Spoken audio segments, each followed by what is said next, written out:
Come with us as we take a hilarious trip down memory lane and explore the most cringe-worthy cars of the 70s. From awkward designs to questionable features, we're counting down the top 15 cars that will make you wonder what the designers were thinking. So, buckle up and get ready to revisit the decade's most unforgettable automotive flops. The 70s were not the best years for cars, but they were very eventful. And in our list today, we are going to be showing you the top 15 flops that would get you laughing your heads off, cringing like hell, or even scare you a little. Number 1 on the list is the most dangerous and hazardous one, in our opinion. The Ford Pinto. If you were weary of life and wanted a little exciting way to exit in the 70s, you went for the Ford Pinto. It wasn't that it was ugly, it was just underwhelming in terms of design and safety. For a car named after a horse, you'd think it would at least have the decency to look majestic like one, but there was no such luck. Instead, we got the Hunchback of Notre Dame. Built for its fuel efficiency and low cost, the Ford Pinto would have been on the icons list if it didn't have so many safety hazards, like having its fuel tank behind its axle and a general lack of safety features that led to many accidents. Another incredibly cringe-worthy car would be the 1970 AMC Gremlins. And if you think the name is cringe-worthy, just wait till you see what it looks like. Indeed, its appearance was true to its name. Of course, it didn't have nearly as much problem as the Ford Pinto as far as efficiency went, except that you had no chance of impressing the ladies while driving it. Its only redeeming quality was that it was fairly cheap to manufacture and didn't rattle like other subcompact cars. But how would you explain that to your first date? Another abomination on the road would be the 1970 Reliant Robin. Ever wondered what a three-wheeled car would look like and what it would feel like to drive? I bet after seeing the Reliant Robin, you would never wonder again. Pause for dramatic effect. Yes, this car had us wondering why and how this was released into our reality. It's not just ugly, it's inefficient on the road, and when it's not breaking down every 5 minutes, it's an abomination to the eyes. A total fail. 810 would not recommend. Not lagging far behind in the list of atrocious cringe cars the 70s produced is 1970 Porsche 914. More like 911, as in someone should have called 911 before this left the factory. It's not the worst on our list by any means, but it begs the question, what were they thinking? The Porsche 914 isn't bad. It's just that it looked like what a toddler would draw and consider a stroke of genius. It's just awkward looking and a bit too square. It looked like it was straight out of the 2000s cartoons, wacky racers. We are not saying it's an eyesore. We just think there should be more to a Porsche than looking like a bunch of square boxes stacked together. Just saying. 10. The 1972 Subaru GL Coupe is another car that's, well, take a look. This Japanese car was an interesting development from the 70s. We know the 70s were not known for their stylish cars, but did this car have to be so damn inhabitable? Yes, it doesn't break down on the road, but I imagine it would do a few somersaults if it felt the tiniest brush from another car. 3/4 just because it's a regular car. Great engine though. 1974 Sebring Vanguard City Car, commuter car. The first time we saw this car, we thought this had to be a huge lawnmower.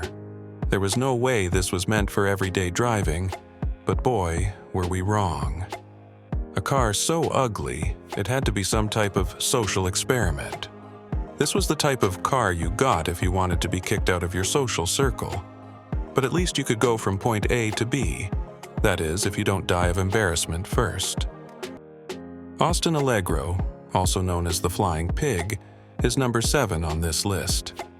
A car desperately trying to be small yet maximize space was the only way to describe this bipolar-looking car.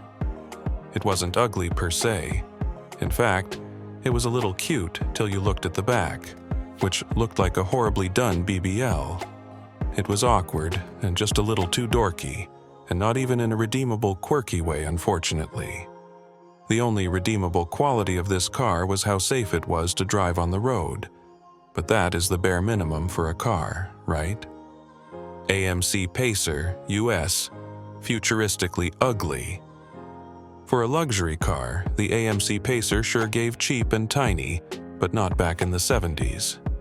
Apparently, the AMC Pacer was considered the future of cars, a concept made humorous by its nickname, the Flying Fish Bowl. At least it was a decent car. Reports even said that the Pacer did at least as well as the Dodge Dart, the Plymouth Valiant, and the Chevrolet Nova.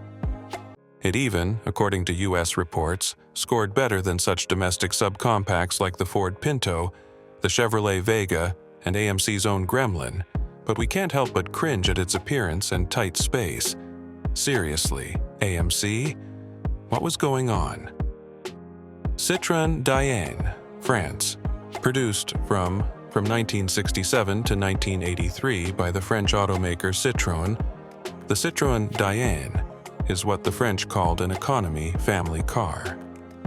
The Diane's design was almost completely based on the Citroën 2CV and its underpinnings, but at the same time received almost all new body panels, only distinguishable by more straight and more angular overall features, which did nothing to elevate the car's awkward shape, and the thin body of the car did nothing in the protection area.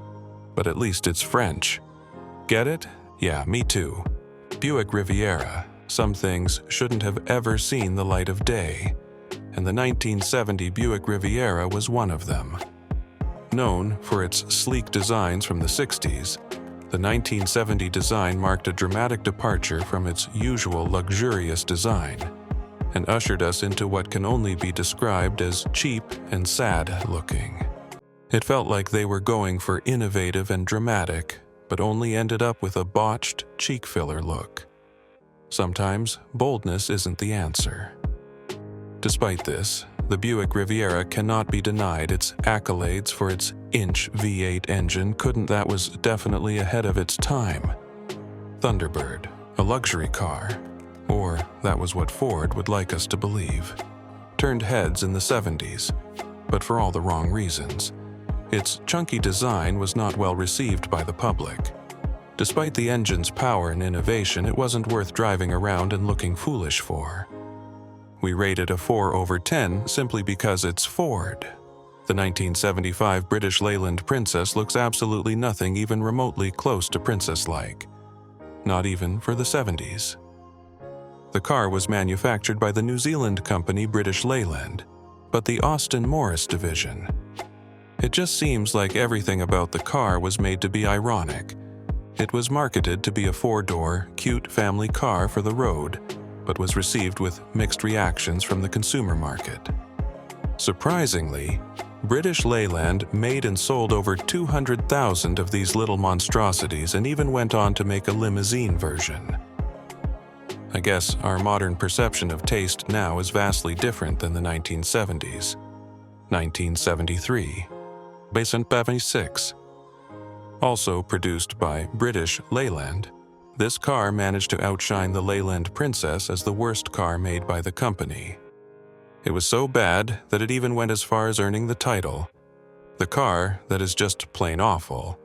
Its style wasn't the worst out there, but it most certainly had a lot of issues to earn a reputation that bad. After only 18,000 productions, the Leland P76 was discontinued because of how unreliable it was and how bad the craftsmanship was. The safety issues did nothing to redeem this irredeemable monstrosity of a car. British Leyland's biggest flop, in our opinion.